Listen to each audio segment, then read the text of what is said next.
It's approximately 11 p.m. on the 18th of July 2024 at Sydney Airport, Australia, and a worker is shutting down machines responsible for checking in customers. At Terminal 1 International, the airport's busiest terminal, it's uncharacteristically quiet. The last few flights have departed from the airport, and departing flights won't resume until 2:30 a.m. the following day. Check-in desks, departure screens, and other Windows-operated computer equipment go into sleep mode. In the background, a key part of their system's antivirus is updating. Unbeknownst to anyone yet, this update will prove to cause havoc on not just Sydney Airport, but the entire world. Falcon Endpoint Detection is a piece of software distributed by the company Crowdstrike plc.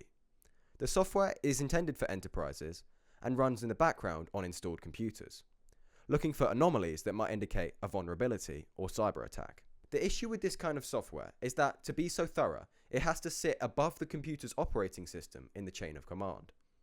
When software runs here, it's typically known as being run in the system's kernel, and this kind of software is typically reserved for drivers.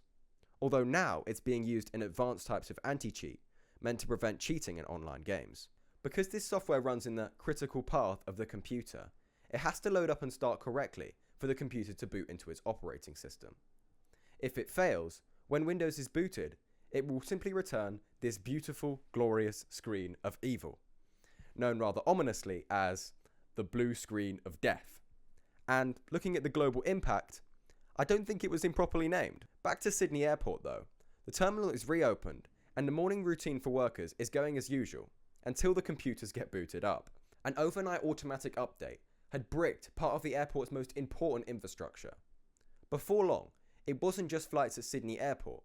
Shortly after, United Airlines stopped flying, and the damage wasn't just limited to air travel, with the London Stock Exchange also experiencing issues. Trains were cancelled, Sky News had to pause its broadcast, and self-checkout machines across the world were broken. At hospitals, records were unreachable, and machinery inoperable. Even some telecommunication networks and emergency call centres in Alaska were affected. Not to mention my girlfriend's favourite coffee shop was operating purely by click and collect because of the issues with card payments. If I was to list all the affected companies and infrastructure, I think I would be here all day. So here's the footnotes. It is estimated that this is the worst IT issue since the WannaCry cyber attack of 2017. And Crowdstrike, the company behind the software, has lost about $16 billion of market cap in one single night. And whilst the costs are still being estimated, it's likely that the cost is big enough to start with T and end in illions. So that's all I have for you for now. I hope you've learned something, and as it turns out, Y2K was real, it was just 24 years delayed. Which, by the way, is considered a minor delay for Ryanair. Thank you for listening.